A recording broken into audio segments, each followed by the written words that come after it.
Mga malalasang pag-ulan, mas madalas nang mararanasan na lang sa hilagang kanluran ng Luzon.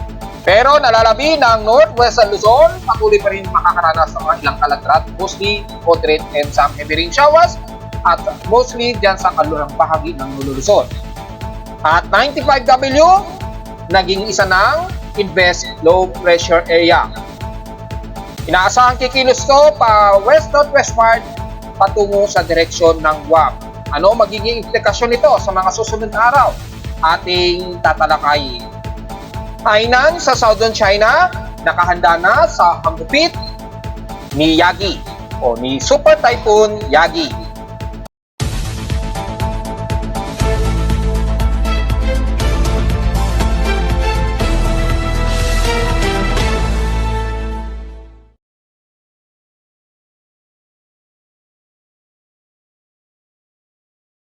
Hello, good morning mga folks. Welcome po muli sa ating Daily Weather Bulletin at Analysis para sa araw ng Biyernes, September 6, 2024. Ang oras nating boss may maga ay alas 11 sa isna ng umaga.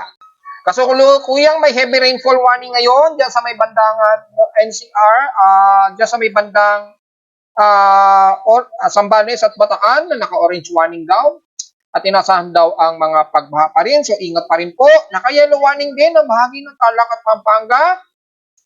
At may mga ilang light to moderate occasional naman dito sa Metro Manila. Well, gaya ng ating unang intro ay inaasahan na mas unti-unti nang humihina na ang bugso ng ulan sa Metro Manila dahil lumalayo na nga po yung habagat na sumasabay kay Super Typhoon Yagi. Pero yung mga ibang remnants nito, asahan ang mga kalat-kalat pa rin na mga pag-ulan sa Metro Manila. So, be ready pa rin sa inyong mga pananggalang sa ulan anytime maghapon, mga folks. Samantala sa ating lightning detection system, so far, napakarami po ang active lightning strikes ngayon na nadetect ng aking aparato sa Caloocan.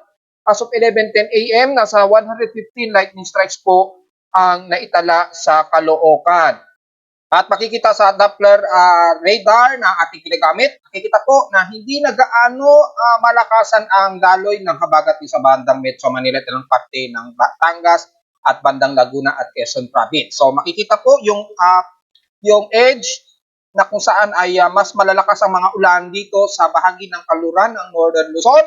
Pero sa may bandang pagitan ito ng gap na aking dinurowing, makikita ang medyo mas milder na lamang ang buhos ng ulan. So makikita po na unti-unti nang lumalayo ang most ng southwest monsoon.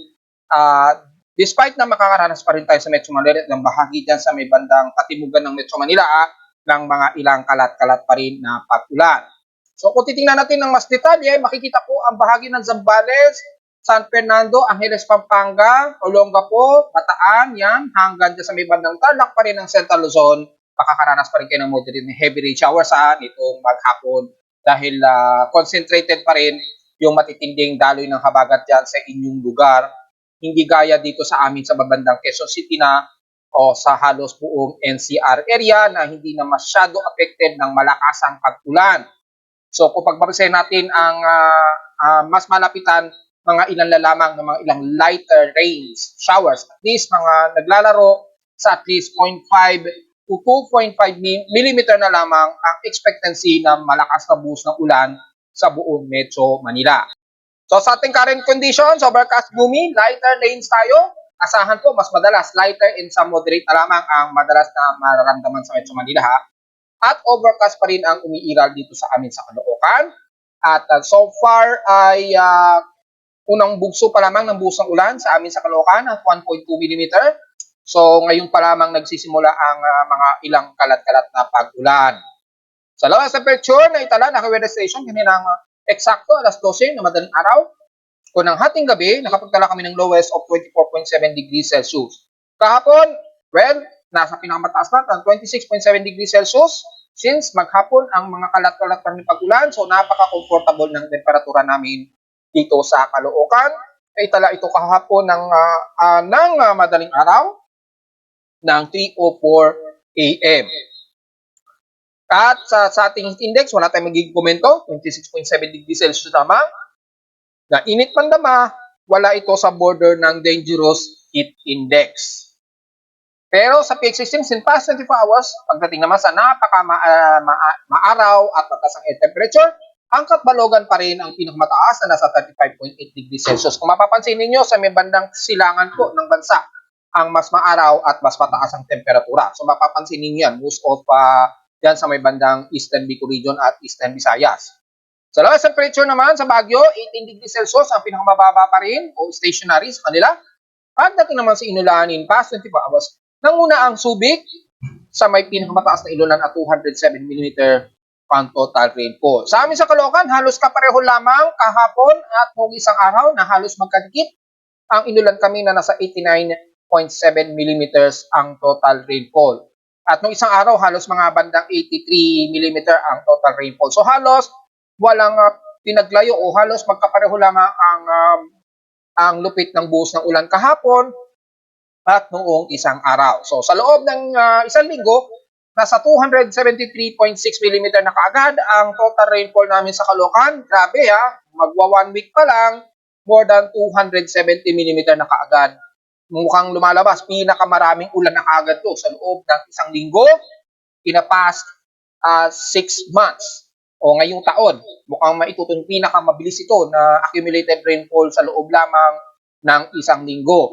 Total rainfall ngayon namin, September month, ng total rainfall, 392.4 mm na po. So, kung pagbabase natin sa average, sa September of 628, 237.1 mm na lamang ang natitira para umabot sa nakaraang average September rainfall average. So, lumalabas, napakabilis po ang pagtaas ng average rainfall namin sa Caloocan. Ang nahulugan lamang talagang grabe ang pag-ulan ngayon sa Metro Manila. Samantala, sa ating outside humidity, highly concentrated pa rin tayo at 92%. So asahan po mabantay niyo po at magkaroon kayo ng absorbing material dahil tutubuan talaga ng amag ang inyong mga papel at mga pagkain. Mabilis po yan dahil napakataas ng outside humidity natin at base sa aking weather station, 92% po ang napakataas. 1% itong itinaas since last hour. Pero hindi na gaano ramdam itong si Yagi, dating bagyong Enteng, balik na sa 1,009 hectopascals ang aming atmospheric pressure. Hindi kagaya kahapon ay bumaba pa sa pinakamababa at 1,002 hectopascals. Yun na yung pinakamababa na naitala namin since kahapon. At sa ating high tide low tide status, well, dyan pa rin sa bandang hilagang kanluran ng Luzon, hanggang Batanes Tip of Islands, bawal po muna dahil maabot pa sa may 2.5 meters ang taas ng alon dyan. Kasama na ang gale force winds at daloy ng bagsik ng habagat. So totally maaaring bawal pa rin po kayo dyan at kasabay po ng high tide tayo ngayon. At kung sisilipin natin ay yung ating almanac for high tide and low tide. Pinakamataas na ang 0.7, so buti na lamang hindi lumagpas ng 1 meter ang taas ng dagat. Pero delikado pa rin lalo na inuulan ang bahagi nga po ng bandang northwestern Luzon, especially ng bandang Zambales, Dagupan at ilang bahagi pa rin dyan sa extreme northwestern Luzon. Sa almanac, sumikat ang haring araw kaninang 5:44 AM at inasang hulubog ito mamayang 6:04 PM. At 8% na po ang ating buwan o yung moon na waxing crescent, ang liwanag ng buwan ay sisikat naman ngayong umaga, 8:01 AM. So, mukhang kaka-moonrise pa lamang. Ayan, nasa elevation of 46 degrees. So, kaka-moonrise pa lamang mga folks. At inasang mamayang gabi naman ito lulubog ng 8:01 PM din. So, pareho sila ng moonrise and moonset. At sa ating local weather outlook para ngayong weekend, hanggang Sabado po yan bukas magiging maulap pa rin tayo sa Metro Manila. Asahan pa rin ng mga localized thunderstorms at maglalaro sa 100% pa rin hanggang bukas ang inaasahang mga pag-ulan. Pero according sa forecast para bukas ng Sabado, bumaba ang tsansa ng pag-ulan sa Metro Manila. Naglalaro sa 16 to 20% lang daw according dito sa ating BC weather forecast. Bukas po yan ng Sabado. Pero ngayong araw, nasa 100 po ito na tsansa pa rin. Ito nga po, umulan kami dito ng 1.8 mm na. Pero madalas, light rain showers na lamang ang aasahan. Ayon sa lowest temperature expected, 31 to 32 degrees Celsius. And lowest temperature expected ay nasa 26 to 26 degrees Celsius. Well, sa magtatanong kung gaano katatagal lang magiging makulimlim tayo at overcast and gloomy, Well, hanggang linggo po yan dahil asahan dito in 3-day forecast or prediction natin. Patuloy tayo makakaranas sa mga kalat-kalat na pag-ulan mula overcast and gloomy. Pero mula bukas daw hanggang linggo, naglalaro sa 20% ang chance ng pag-ulan. So mukhang magkakaranas na tayo medyo maaraw bukas po ng Sabado hanggang linggo po mga po. So diretso agad tayo sa ating ginagamit na satellite imagery. Makikita po ang grabe yung itong si Yagi na datiling nagstay siya, a super typhoon at nandito na to sa may bandang southern China, sa may Hainan. So sa mga Pilipino natin dyan, maging sa Hong Kong, mukhang kahapon pa, nagsuspend na sila ng mga flights at mga pasok sa kanilang mga trabaho at mga eskwelahan. So at least ready na sila sa hagupit nitong si Yagi once na maglandfall ito sa may bandang Wenchang, Hainan, Southern China. Makikita naman sa bahagi ng bansa ang outer ng rainfall pa rin at inahatak ng kasabay ng habagat. Mula kay Yagi ay itong habagat nito sa may kanlurang bahagi ng Luzon pa rin namamagitan. So asahan pa rin ang mga kalat-kalat na pag-ulan na may ilang pagkidlat at pagtulog. Daway pa rin ang Metro Manila at ilang bahagi ng Calabarzon area dito sa may bandang kanlurang bahagi. So meaning bandang Batangas, Cavite po yan, ganyan, Paranaque, yan. At dito naman sa may bandang Mimaropa ay ang bahagi nga po ng Mindoro, especially ang Occidental Mindoro at yung bahagi sa hilagang parte ng Palawan area. Nakakaranas na rin ng mga ilang moderate and heavy showers ang Puerto Princesa dahil kung titingnan natin using Himawari 8 para sa mas detalye, nakakaranas kayo ng pag-ulan ang buong bahagi ng Palawan, especially Puerto Princesa, Quezon, Socorro, Española, hanggang Batarasan na po. So asahan sa may bandang Kalayaan Kuput Islands, asahan ang kalat-kalat na pag-ulan. Mula naman sa bahagi naman ng hilagang Palawan, mula sa may bandang Coron, Palawan, Pulyon, ingat po sa mga moderate and heavy rain showers.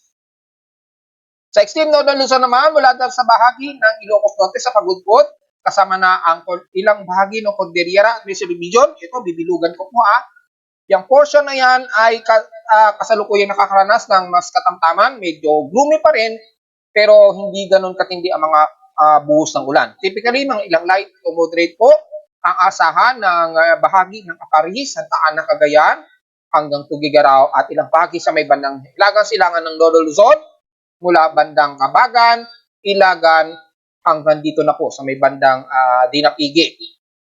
At mula sa may bandang Dilasag, Kasiguran, Aurora, pababa, ay makakaranas pa rin tayo ng mga ilang light to moderate and some heavy rain showers pa rin. Dahil nagtatraverse pa rin dito ang bahagi na ito ng moderate and heavy rain showers. Itong yellow na to is mga moderate yan At itong orange part, ito yung mga heavy rain showers. At yung red, yung reddish, pa-violent rain showers. So, mapapansin ninyo sa satellite imagery, mas violent pa rin ang nararanasan ng mga taga-Masinloc, Iba Zambales, Botolan, Kabagan, hanggang San Narciso. At mga heavy rain showers naman mula Castillejo, Subic, Olongapo, hanggang sa may bandang Maribeles, Bataan. Mostly, mga moderate and heavy rain showers din ang nararanasan dyan sa may Central Luzon nga po, Cabanatuan, papuntang bandang San Jose, San Miguel, at mga ilang light to moderate showers naman mula Aurora sa may Baler, Dingalan, pababa na ng dyan sa may bandang General Nakar, Quezon Province, and the rest ng bahagi ng bandang Quezon Province. Mga ilang moderate and some violent ang naranasan ng mga taga-Tayabas naman, Alabat, at Timunan, Quezon, habang hanggang sa gumagapang ito bandang Gumapa, Lopez, hanggang Buena Vista. Medyo bugso ang biglaang heavy rain showers at babalik na naman maya-maya, magiging moderate, magiging light rain showers. So medyo faster ang buhos ng ulan sa bahagi na ito ng bandang silangan ng Quezon Province hanggang bandang Bicol Region sa may Camarines Norte and the rest ng Southern Luzon area. So yun po ang pinakadetalye and the rest ng Bicol Region, makakaranas pa rin tayo na medyo gloomy pa rin Asahan ng mga ilang light to moderate showers ayon sa ating satellite imagery. Ay makikita ang mga kaulapan na ito sa bahagi ng Dayat Camarines Norte, pababa na ng Sipokot, Naga, and the rest ng Iriga, Legazpi, hanggang parte ng Sorsogon. Mga ilang light rain showers to moderate rain ang mararamdaman ng mga taga-Karamuan at Catanduanes. Asahan yan nitong maghapon mga puksa at asahan din ng mga localized thunderstorms. At mula din sa bandang southern part pa ng Southern Luzon, mararamdaman ang ilang gumi at kalat-kalat pa rin na pag-ulan dyan sa bahagi ng Romblon, Sibuyan Island hanggang Masbate. Typically, mga ilang isolated light to moderate showers ang mas madalas. Some heavy rain showers lamang maya-maya ang mararamdaman mula dyan sa may bandang municipality ng Corcuera, patawid na yun ng bandang Tabias Island. So, mag-ready pa rin ang mga pananggalang sa ulan, maghapon mga folks, dahil isolated at mga kalat-kalat o scattered pa rin ang mga pag-ulan. Katamtama naman, pero maulap ang bahagi nito ng eastern at western portions ng Visayas. Maaraw naman at katamtama naman ang umira sa Central Visayas, kasama na ang Bacolod, the rest ng Negros Region, Cebu, Bohol at Leyte area. Mga ilang isolated lamang ang mga pag-ulan ng iiral, lalo na sa hapon o sa gabi, pero mas mangunguna ang humid na panahon at maaraw, so huwag po siyadong magbibilat dahil expected po na mas madalas naman kayong magiging maaraw dyan at mataas ang temperatura. Maliitan lamang ang mga kaulapan dito at wala namang nakataas na heavy rain potential sa Visayas region, so most probably light rain showers na scattered lamang ang mas iiral, especially sa hapon o sa gabi, mangunguna ang maaraw at maalinsang ang panahon. Ganon din sa bahagi ng buong Mindanao area, mas maaraw din po dyan. Fair weather po tayo dyan, lalo na ng mga taga Surigao del Norte, the rest ng Northern Mindanao at Central Mindanao, ilang bahagi ng Davao Oriental area. Bandang Davao del Sur nga lang, dyan sa may bahagi ng kasama na ang bahagi ng Compostela Valley, pababa ng Lupon hanggang Governor Honoroso. At dito naman sa may bandang kanlurang parte ng Mindanao, nag-refresh ang ating satellite imagery. Pakita mula sa may bandang General Santos City, pababa ng Municipality of Sarangani. Mas gloomy po tayo dyan, so expected na mga ilang light to moderate showers at probably mga ilang heavy rain showers dahil mayroong cluster na kaulapan na lumalapit dyan sa timog silangan ng Mindanao area.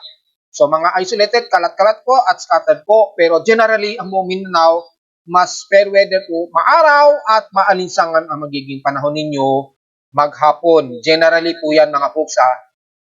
So kamustahin naman natin yung status. Since na-report ko na sa aking Facebook page, huling report ko na nga po, huling analysis ko na po kay Super Typhoon Yagi dahil nasa bandang southern China na ito. Pero bigyan na natin ng huling report o pahapyaw yung status niya.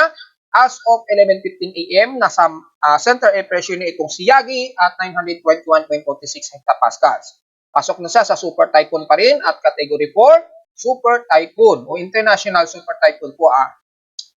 Maximum wind speed niya ngayon so far, 241 km per hour at bugsong umaabot ng 301 km per hour.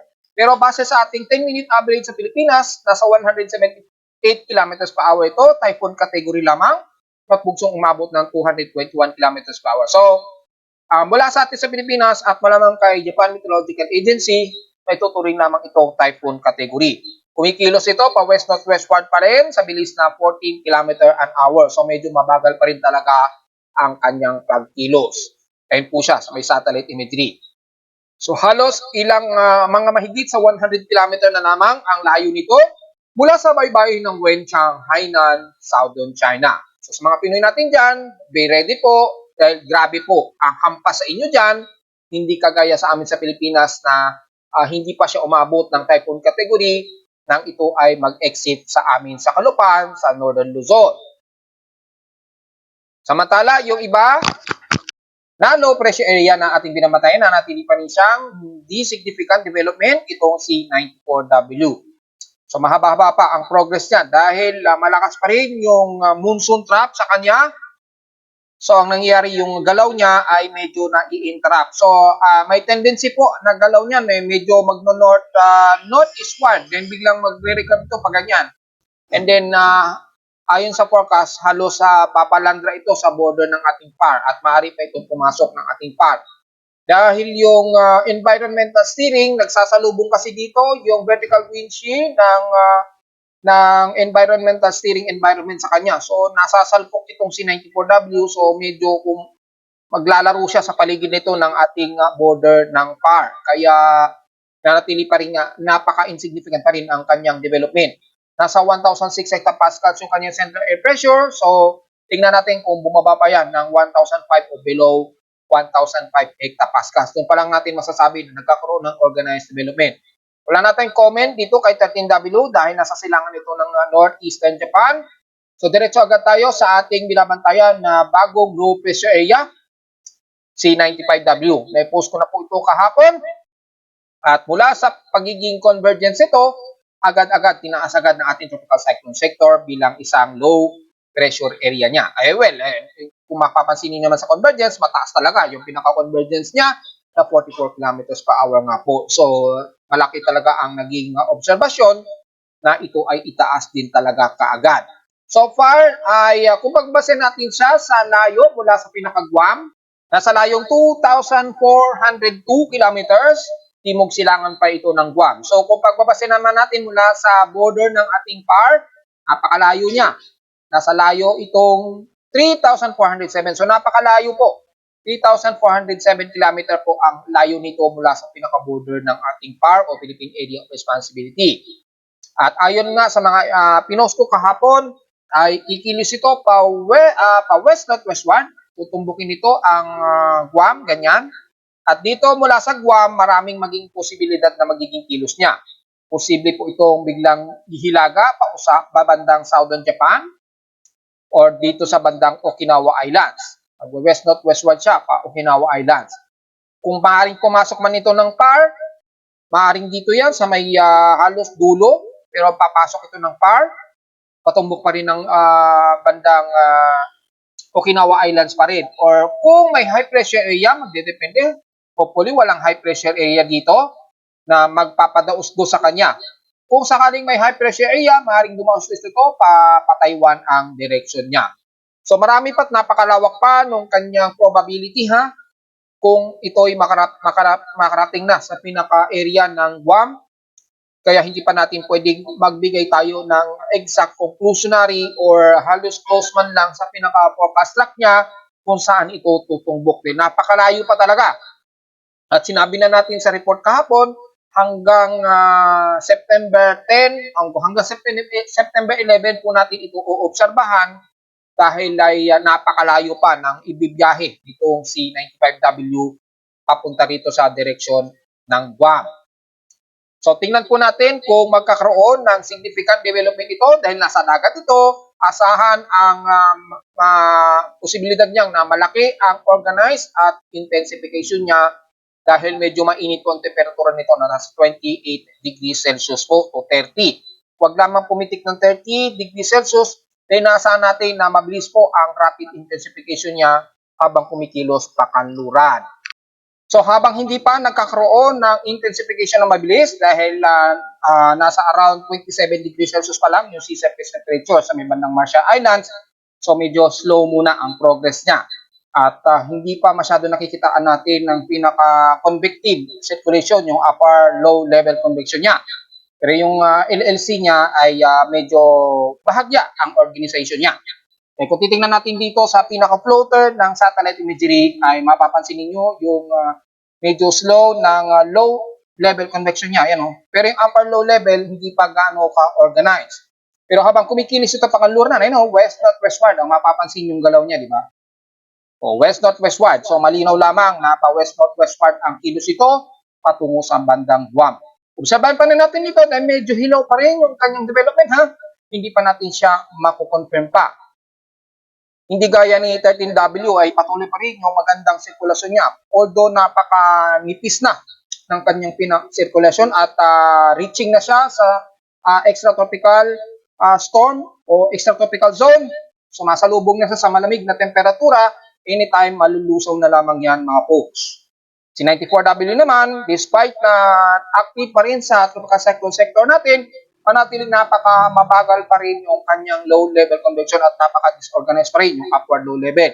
Pero yung low circulation, makikita bahagya pong nagkakaroon pa rin ng patuloy na pagpuyo o circulation dito sa bahagi nito. So patuloy pa rin siyang inoobserbahan at nakikita rin sa mga forecast na ito ay nagkakaroon pa ng possible intensification. At napakataas na rin yung pinaka-anomaly ng mga forecast. Dahil kung pagbabasin natin sa global forecast assessment o multi-cyclone forecast assessment natin, makikita mula sa pinaka-computer models na natiling mataas pa rin ang confidence. Mula kay GFS, ECMWF, yan, medyo mataas pa rin ang confidence itong C95W at si NAVGEM, kung titingnan ninyo ay mataas pa rin ang confidence ng tatlong tatlong weather center. Yung tatlong international weather centers na ating ginagamit.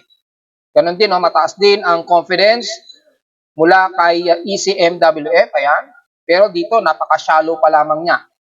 At kay GFS naman, kung titingnan natin, ay makikitang ganun din ang confidence niya, shallow circulation din na kumikilos itong si 95W patungo pa rin sa direksyon ng Guam. So mapapansin ninyo yung tatlong weather bureau is GFS, ECMWF at NAVGEM ay ganun at pare-pareho na ang kanilang ipinapakita. Meaning, mataas kong confidence na itong si 95W ay magkakaroon ng intensification at magiging isang active na bagyo. Pero tingnan pa rin natin at kung mabasa naman natin sa ibang mga weather agencies gaya ng ICON at GAM, ganun din, pareho din ang ipinapakitang confidence, pareho din ang mataas ang ipinapakita. Ayan o, sa pinaka-animation niya.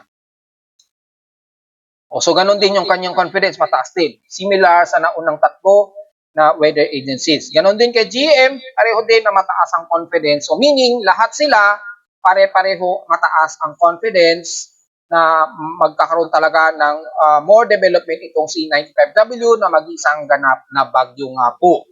Ang expectancy natin yan between ngayong araw nga po hanggang September 11, 2024 po. Pinost ko na yan sa akin Facebook page. So wag na po tayong magtatanong kung kailan siya posibleng maging bagyo. Expectancy test, mahaba-habang obserbasyon yan hanggang September 11. So between sa September 9 o September 8 to 10, dyan medyo mas malalaman pa natin yung further obserbasyon natin kay 95W kung ito ay magiging tropical depression na.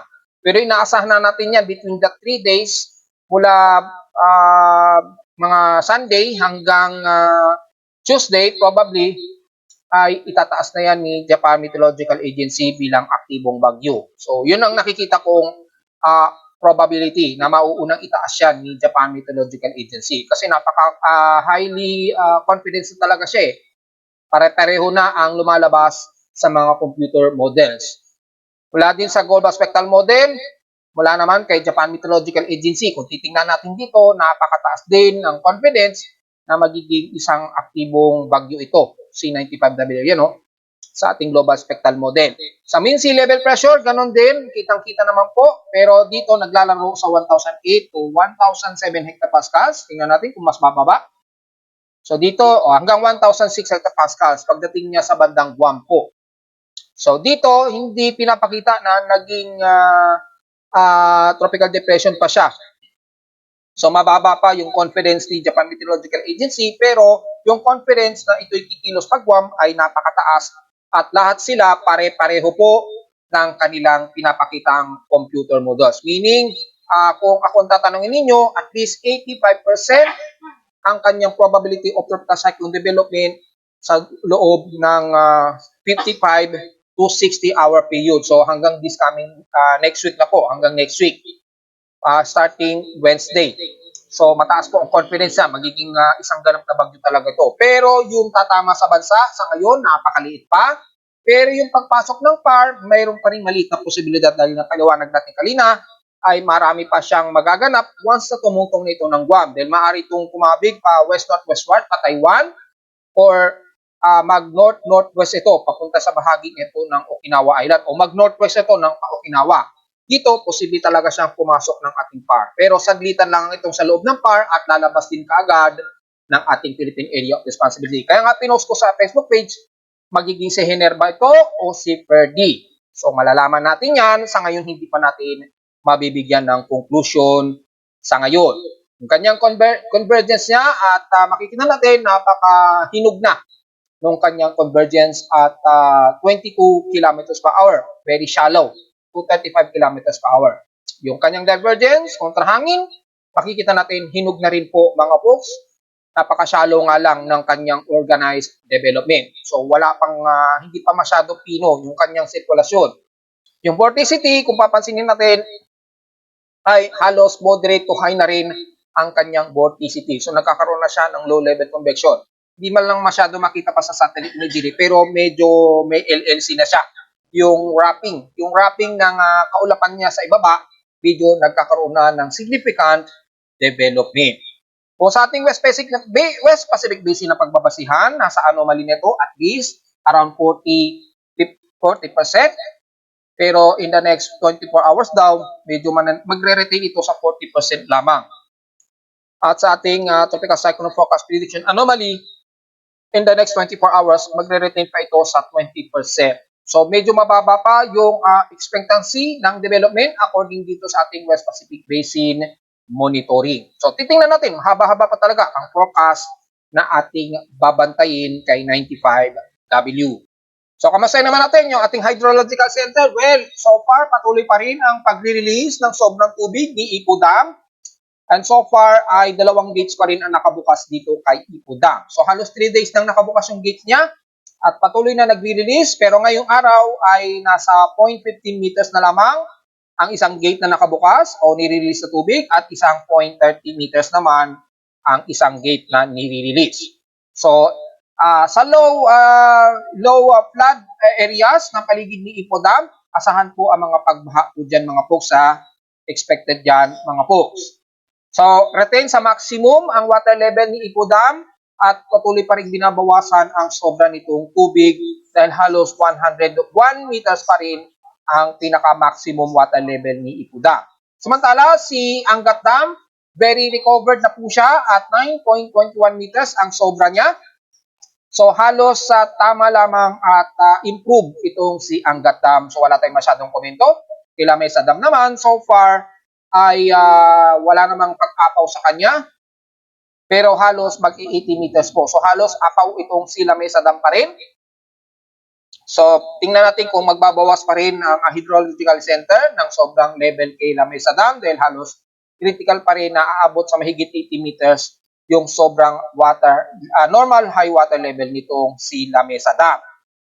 So kung papasinin natin yung graph ng dam levels natin sa bansa, napaka-rapid ang pagtaas ni Angat Dam compared kay Magat Dam. Halos retainable lamang or stationary lamang si Magat Dam. Pero itong si Angat Dam, grabe po ang pagtaas o pag-recover ng kanyang water level mula noong September 1. Napakabilis ng pagtaas niya ni Angat Dam. So makikitang very improved agad itong si Angat Dam mula September 1. Habang dumaan itong bagyong dating bagyong Enteng po. So nakatulong ng husto kay Angat Dam na ma-recover yung mga malaking nawalang tubig sa kanya. Sa ulat din doon naman, patuloy pa rin ang noise detection. Malamang dahil na rin sa sobrang taas ng concentrated humidity dito sa amin sa Caloocan. So napaka-noisy po ng aking seismograph. Pero ang kagandahan, wala pa naman so far na nadidetect na malalakas ang pagginig despite na very noise po ang aking seismometer. So, ini-ignore ko lamang yan. Hindi natin mapipigilan yan dahil nature effect yan kapag sobrang taas ng ating humidity or maaring dulot na rin yan ng noise sa mga kuryente dahil sobrang taas o ng saturated ng ating humidity dito sa Metro Manila.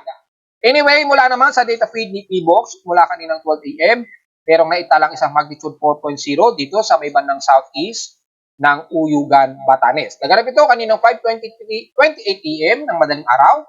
Magnitude 4 ito na may lalim lamang na 1 km. So medyo ramdam ng bahagya ang pagyanig sa paligid nito ng Basco, Batanes. Hopefully walang na-damage sa kanila dyan, pero balita natin yung mga bahay dyan, gawa sa na mga napakatibay na bato kahit daw lindol o bagyo, hindi basta-basta mawawasak. Pero ingat pa rin dahil may malapit po kayo sa epicenter ng pagyanig dyan. And so far, wala namang sumunod kay Uyugan, Batanes na kasunod na magnitude 4.0 pataas. The rest, puro mahihinang pagyanig pa lamang po. So, titingnan natin kung nag-refresh na po yung separation ng filter ng August to September mula sa pinaka-historical earthquakes natin for the month of September 2024, mga folks. Hopefully, na-filter out na. Inayos ko na rin po yung label ni September kasi nakalagay December. Ngayon, inayos ko na po kahapon. So, September na siya. Ayan. Anyways, hindi pa rin nakaseparate. So, wala po tayong mai-report po na total earthquakes. Hintayin natin na ma-separate po yung total earthquakes o mga earthquakes noong last month at itong September. Hindi pa rin nasa-separate ni PBox Ewan ko anong ginagawa ng mga personnel. Bakit hindi pa rin nila na isa-separate. Magkahalo pa rin yung mga lindol for the month of September and August 2024. So wala tayong hindi natin masabi kung ilan na ang total eclipse natin. Anytime mababago na lang bigla yan. So mag-a-update tayo mga folks. So silipin natin yung ating total rainfall, monthly rainfall stock natin base sa ating ginagamit na near real-time vegetation and drought sa bansa. Una, sa pinaka-drought index so far ay wala tayong komento. Napakababa po ng drought index. Walang naka-warning drought, so wala tayong magiging comment dyan. And so far ay sa buong month o 1 month stock natin, makikita po napaka-above average rainfall po ang naganap dito sa may kanlurang bahagi ng Nodo Luzon. Yan, hanggang sa may bandang Ilocos Norte at buong bahagi ng Zambales at ilang portion ng Central Luzon maging ng bandang Pampanga. Dito naman sa may bandang Caloocan, medyo at least mga normal, above normal average. Pero the rest ng bahagi ng Metro Manila ay medyo below normal pa rin. Lalo na sa may bandang east portions ng Metro Manila. Pero sa west portions ng Metro Manila, kasama sa amin sa Caloocan, above average na po. Dahil makita naman ninyo sa loob lamang ng 5 araw, mahigit 270 mm kagad ang buhos ng ulan. So tama po ang accuracy nito at maging sa may bandang west portions ng bandang Batangas. Ayun, kitang-kita. Umaabot na sa normal average rainfall. Pero sa may bandang eastern, medyo kulang pa sa may bandang Quezon Province. Except dito sa may bandang Kasiguran, Aurora at Isabela na above average rainfall din ang naitala. Sa east portion sa Bicol region, mataas din, lalo na sa mga Catanduanes. Nasa high above average rainfall din po at ilang portions ng probinsya ng Iriga at Sorsogon. Nag-above average din po sila. Sa may west portion sa mga Visayas, ilang bahagi sa may bandang Negros region, nag-above average rainfall na rin sila at ilang bahagi sa may bandang Panay Island at Leyte. Dito naman sa may silangan ng Mindanao, high above average din ang bahagi ng Surigao del Norte area. So yun lamang ang nakita natin na nag-above average and the rest na natili pa lang below normal ang average rainfall, lalo na sa buong Zamboanga Peninsula at Davao region. Sa ating daily rainfall average ay makikita natin since September 3, 2024, grabe po ang above average rainfall ang naibuhos sa buong bahagi nga po ng Ilocos Norte, kasama na ang bahagi ng Central Luzon, Pangasinan, Zambales at bandang Pampanga area. Damay na ang portions ng Metro Manila sa kanlurang bahagi. Kasi may bandang Manila Bay, damay na ang Malabon, bandang North Caloocan, yan, Valenzuela, at dito naman sa bandang Las Piñas, Cavite, yan, bandang west portions ng Cavite, lalo na sa mga taga Las Piñas, at sa Occidental Mindoro. Grabe, above average rainfall po yan, na mahigit sa 80 to 90 mm. Dito sa bandang Metro Manila, mga naglalaro sa at least 60 to 70 mm ang total rainfall. So yun po ang ating latest natin sa matinding pag-ulan sa bansa. So ito po yung drought indicator mula sa data ng Pag-asa ay for the month of July naman ito. So hindi pa sila nag-update. At narito naman natin 3D 20 weather forecast para sa araw ng Biyernes, September 6, 2024.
At hanggang dito na lang po ating Daily Weather Bulletin at analysis para sa araw ng Biyernes, September 6, 2024. Huwag pong kalimutan na mag-like, share, and subscribe po sa ating YouTube channel.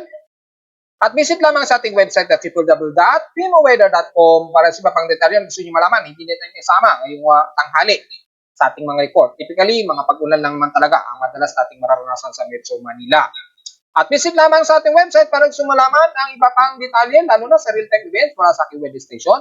At sa gustong monitor ang buhos ng ulan, ay makikita ninyo yan sa aking dashboard pa lamang, baging sa mga lightning strikes at mga area na uulanin pa rin ngayong araw.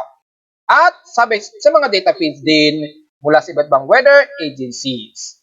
Maraming salamat po mga folks at happy weekend po sa ating lahat.